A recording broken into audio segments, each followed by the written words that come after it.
Hey, guess what I just did? I just voted. Oh yeah, oh yeah. Why am I excited? Because voting gives me power. Nice. I feel like every afternoon kid's superhero from the 1980s. So do I get a power scepter or... See, with voting, it's my chance to choose who I want to either lead the country, say, in a presidential election, or people like our senators. Seriously, no sword? It's an election season. Sort of omens? Anybody? And if you haven't noticed, some grown-ups aren't acting so grown up. It's crazy. Can I at least get a magic flute? You know, it's really important to have a voice and be heard. Now, when I was a little Jay, people used to think I was very shy. And to some degree, that was very true, because I did not always like talking to grown-ups.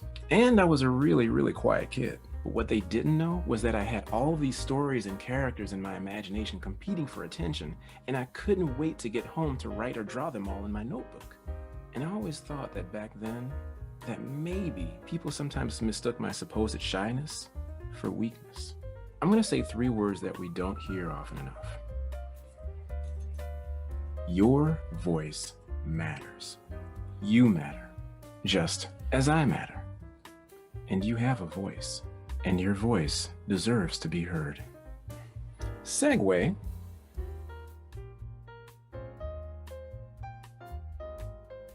You got that? Are we good? Segue to the story I'd like to tell you about. Now, some of you may have heard the story of Little Red Riding Hood. You know, little girl, forest, big bad wolf, something, something, something, hunter saves the day. Old hat. Or old hood. So, since this is the 20th century, since this is the 21st century, thank you, babe. I'd like to tell you a 21st century story. So for the first time on Storytime, ladies and gentlemen, boys and girls, I bring you Little Blue Batsy Good.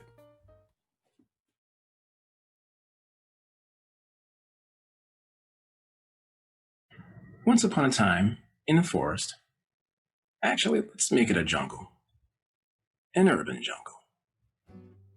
And in this gothic city of an urban jungle, there lived a little girl. This little girl. And her name was Little Blue Batsy Good. Now, Little Blue Batsy Good lived on the edge of town. And on this particular day, she went to visit her sick great-grand-butler. And he lived in Stately Vane Manor, where the owner, billionaire Stately Vane, was away overseas celebrating his birthday with friends. Where alone, sick in the mansion, laid great-grand-butler Alfred. I'm not getting sued. Now, this was flu season, so great-grand-butler Alfred was not the only one that was sick, because on that particular day, along should come the big bad joke. Now, the big bad joke was big bad news indeed, and the biggest and baddest thing he had going for him, unfortunately, was his big bad cold.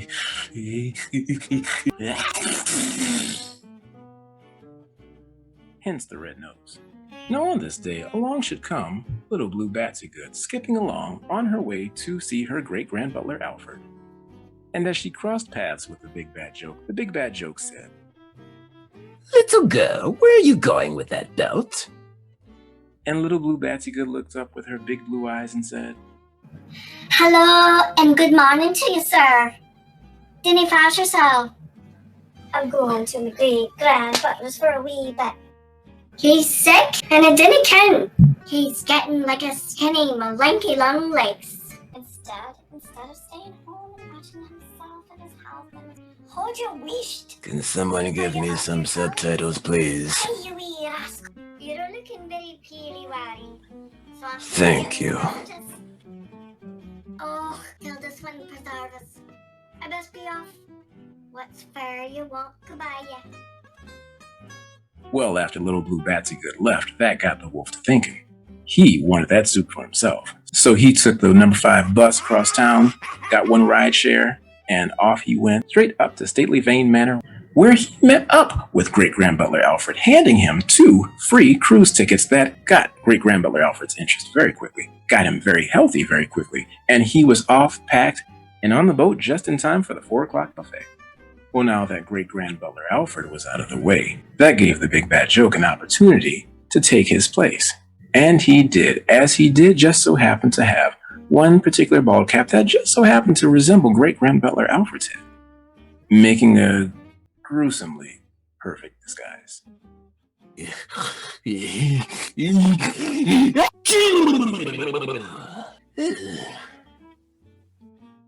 And it was only but a few minutes later that little Blue Batsy Good came skipping along, sweet as can be. Is this still in the script? I'm afraid it is. Hey, McGregor, throw me the ball. Let's get this over with. Oh, great Grand Butler Alfred. What great squinty eyes you have. All the better to see you with, my dear. Oh, great Grand Butler Alfred. What a great big red nose you have. All the better to smell soup with, except I can't really smell anything, so let's just keep going, shall we? Oh, great Grand Butler Alfred. What great pointing chompers and grinders you certainly have there. All the better to steal soup with. And without a moment's notice, the big bad joke was up, out of the bed, leaping toward little Blue Batsy Good's belt. But little Blue Batsy Good was not Little Red Riding Hood. And little Blue Batsy Good was a girl from the 21st century.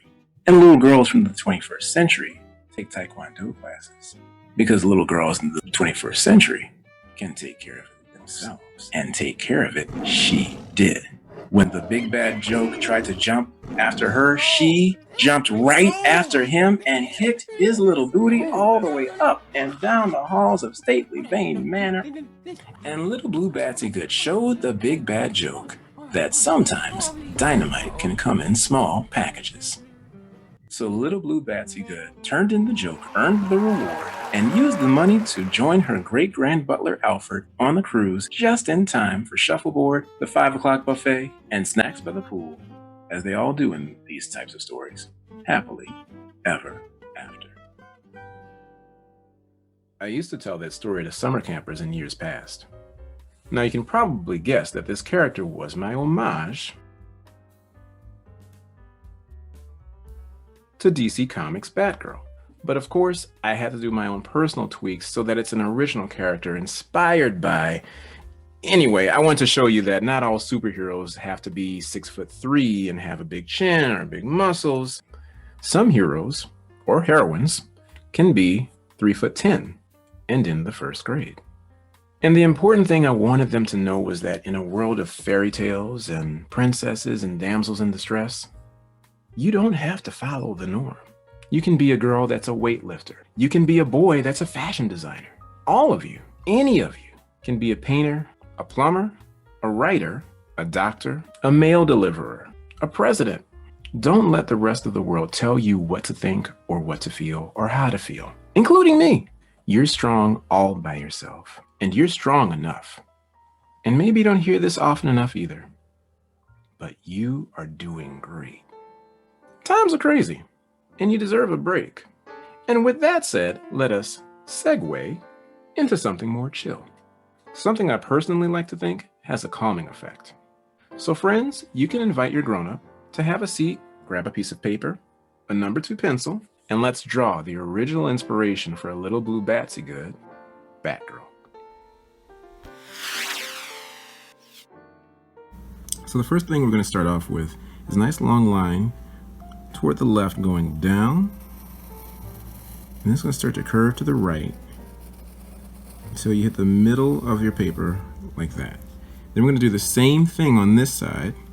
It's going to go down, but this time it's going to curve to the left. Right when you get to about that curve, right here, it's going to start to curve down until you hit the middle right there. Now right about here, what we're going to do is a little teeny tiny letter V. And of course, that's going to be her nose. Then we're going to do a rainbow. Starting here, ending here, and we'll be going just above that letter V, just like this. All right, now what we're going to do next are two rainbows. Now, the rainbow that's going to be on the right side is going to sit diagonally on its left foot, while the rainbow on the left side will sit diagonally on its right foot, like this. One here, and one here. Now she kind of looks like she has like a little tiny smile with a long mustache, and she has the sad anime eyes. So let's go ahead and fix that. So we're going to give her two smiles underneath each rainbow. One here, and one here. Now, still not quite looking like Batgirl. Still kind of has two lemons for eyes. So let's fix that with two rainbows. One here, and one in here. And then let's go ahead and do a circle underneath each rainbow, sitting underneath it. Just underneath that one too.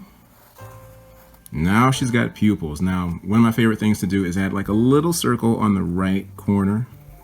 Right upper corner right here, right upper corner right there. And then shade it in. So now her eyes have a little bit of reflection of light. There's a little bit more realism to it. So then what we're going to do is give her a little smile. Still, not my cup of tea. So what I'm going to do is add a little makeup and give her one upper lip here and one bottom lip. A little smile. So rainbow, smile, boom. Simple as that. So now let's go up and go ahead and give her the famous cape and cowl. So we're going to extend these a little bit, as much as you want, really. And then we're going to make that into a triangle, going down to the right, and this one will go down to the left, and give a lot of space so she can have a forehead, and curve it off with a nice broad hill, just like that. Now, let's go ahead and give her, of course, a neck so we can have that head to have something to sit on. Two lines, one here and one line, and they're going to be kind of parallel with the middle of her pupils, like that. And then we're going to do a line going down to the left for her shoulders and down to the right for her right shoulder. Then you can just go either all the way, depending on how wide you want her shoulders to be. So you can either make it all the way to the edge of the paper or just bring it down like I'm doing. Just cut it off like that. Now, right now, she looks like Catwoman. If you want to stop right here and say, hey, look, I did Catwoman, good for you. But if you want to go a little further and make her into Batgirl, here's what you do. So right about here, right about eye level, you're going to do a hook. It's going to go down to the right and then straight down. And right before you hit her shoulders, you're going to stop. Because you're going to do the same thing on the other side from the left. Down and then to the bottom, and then give a little space before those shoulders. And then you're going to give a backwards letter C here for the bump. And a frontways letter C here. So now she has hair. There we go. Now we're almost done. So Batgirl also has like a little shadow piece for her mask, and it just goes right into those lines right here, and then a rainbow matching those lines. And really what you can do is shade in this whole spot right here, all of it. I'm gonna do, you know, a quick little shading here. There we go. Okay, and then going down underneath that, we're going to give her her cape, which is just a triangle right here underneath that chin. 1, 2. Now she has her cape. You're going to give her some details like wrinkles in the cape. And of course, the last part, last but not least, the part that everybody says is the hardest thing, the bat symbol. Now, the bat symbol, I'll give it to you simply, is just 2 letters. 2 letter M's, but 4 letter L's. I'll show you how we do it. So right about here, we're going to do 1 small letter M. But underneath it, you're going to give a letter M that somebody sat on, and the V in the middle is going to be a little longer, so it's going to be bent just that much. All right? Then you're going to do 1 letter L, starting here, that fell on its front, like that. Then you're going to do another letter L that turned around and fell on its back, like that. And now 2 letter M's, and what did I say? 4 letter M's. So let's do 2 more letter M's. That's your math lesson for today, kindergarten. And 1, 2. And there you go. All done with Batgirl. So guys, hope you guys have a great time with your families. Stay in, read a lot, do all your homework, and don't forget to wash your hands.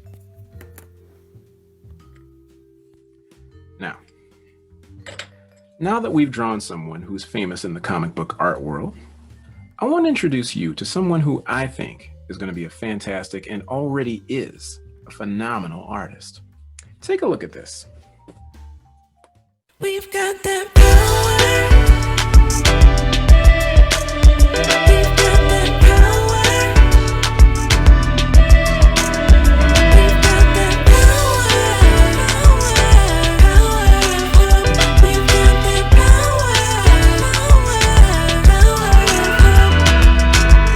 Bright lights, yeah, we winning.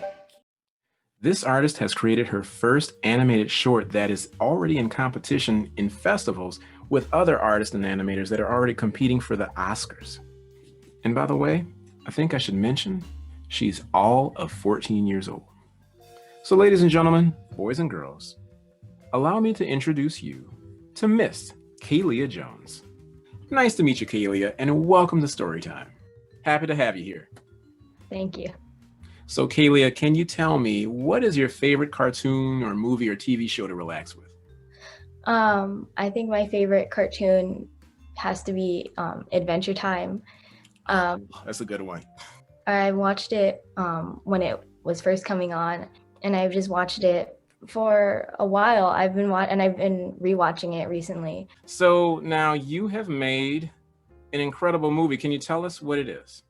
The Power of Hope is a animated short film, and it tells the story of a young girl who wants to become an architect, but as she's striving to reach her goal, she's being faced with many obstacles, and The Power of Hope tells the story of the main character overcoming all those obstacles getting in her way.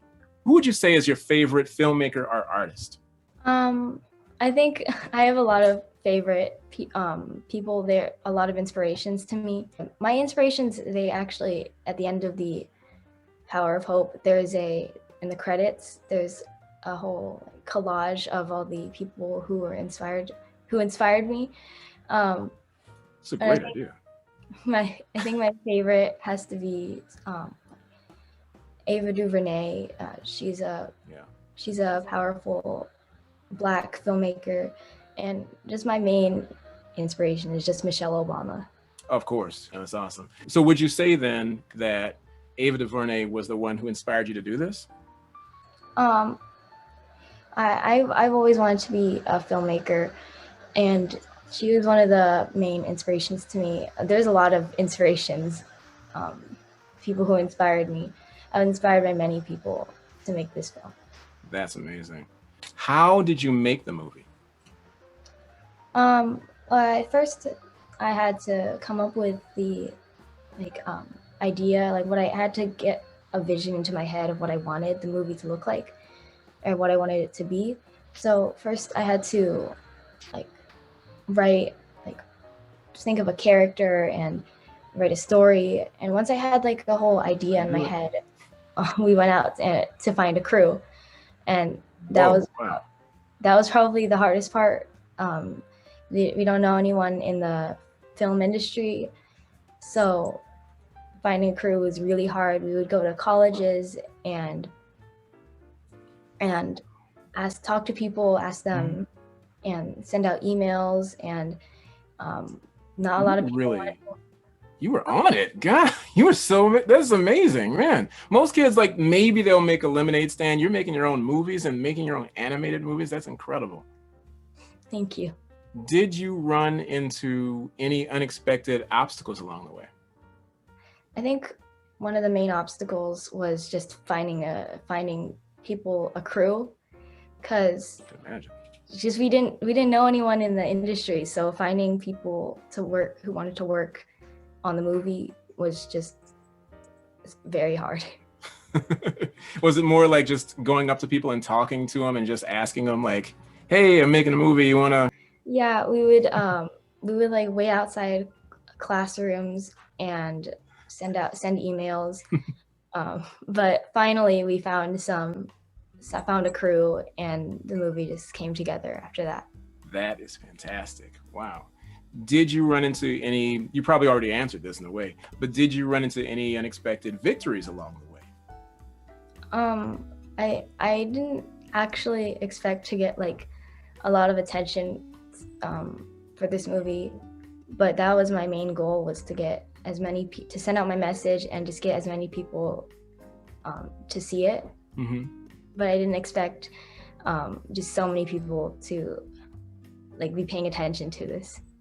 I gotta tell you, I mean, this is off the paper and off the questions and everything, but I have to tell you, I'm just totally impressed with you right now, because at your age, I wanted to do what you're doing, and I wish I had the bravery, the guts, and the tools and everything to do it. But even when you didn't have everything, you still went out, you still used your own money, you still used your own initiative, and you were like, I'm getting this done, I'm gonna get a crew. You're just blowing my mind right now. So just know that you're my personal hero right now. So thank you very much for doing this. This is awesome. How did you fund the project? How did you get the money to produce it?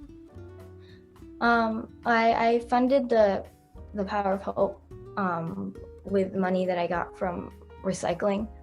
Me and my family, we were recycling for years now. Since I was in like elementary school. I heard about it from a janitor, and since then I started recycling and just getting money from all the recycling, and my birthdays and holiday money. Wow. Are you listening to this? Man. I can remember getting my birthday money, and the first thing I went to buy was like Thundercats toys. One of them, I don't know if I'm allowed to put this up here for copyright, but yeah, I still have some of my old toys from a long time ago. So I can still remember taking birthday money of mine and just taking it to use like for bicycles or, you know, a Nintendo game or something like that. You're funding your own animation projects. Look out, Disney. That's all I can tell you. Dang. What was Michelle Obama's part in this? She's just she's a huge inspiration to me.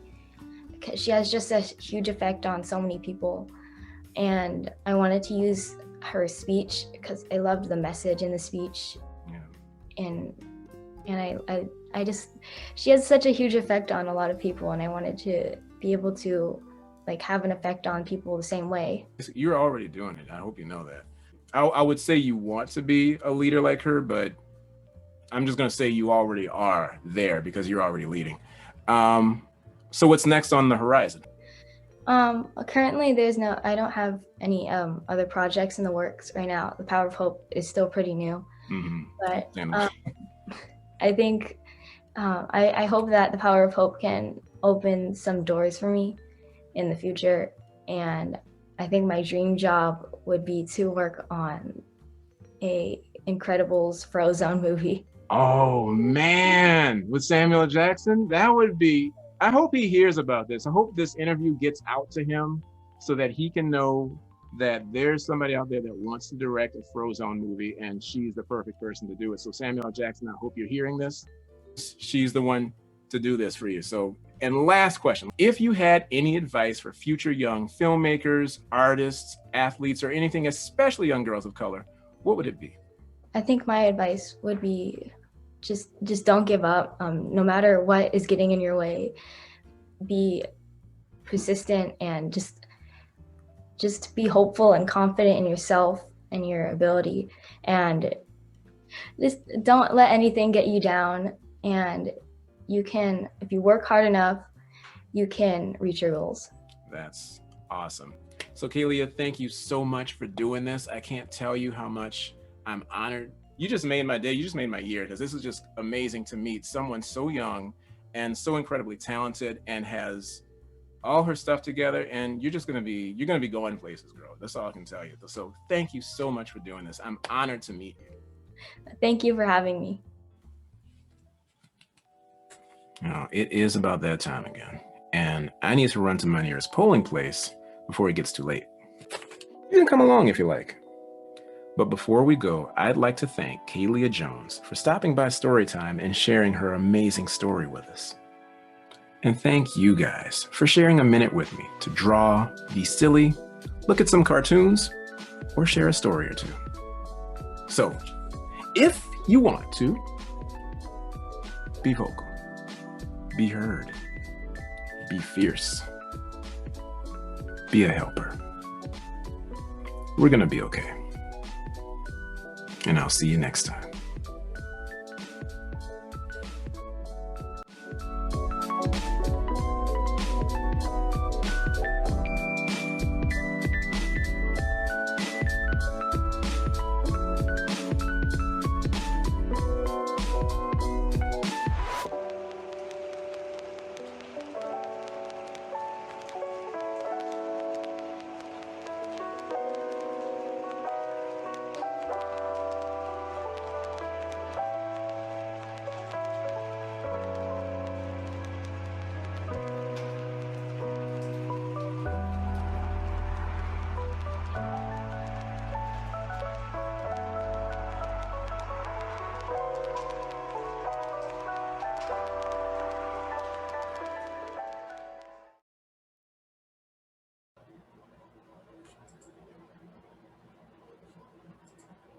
Man, really glad I got that new editing software.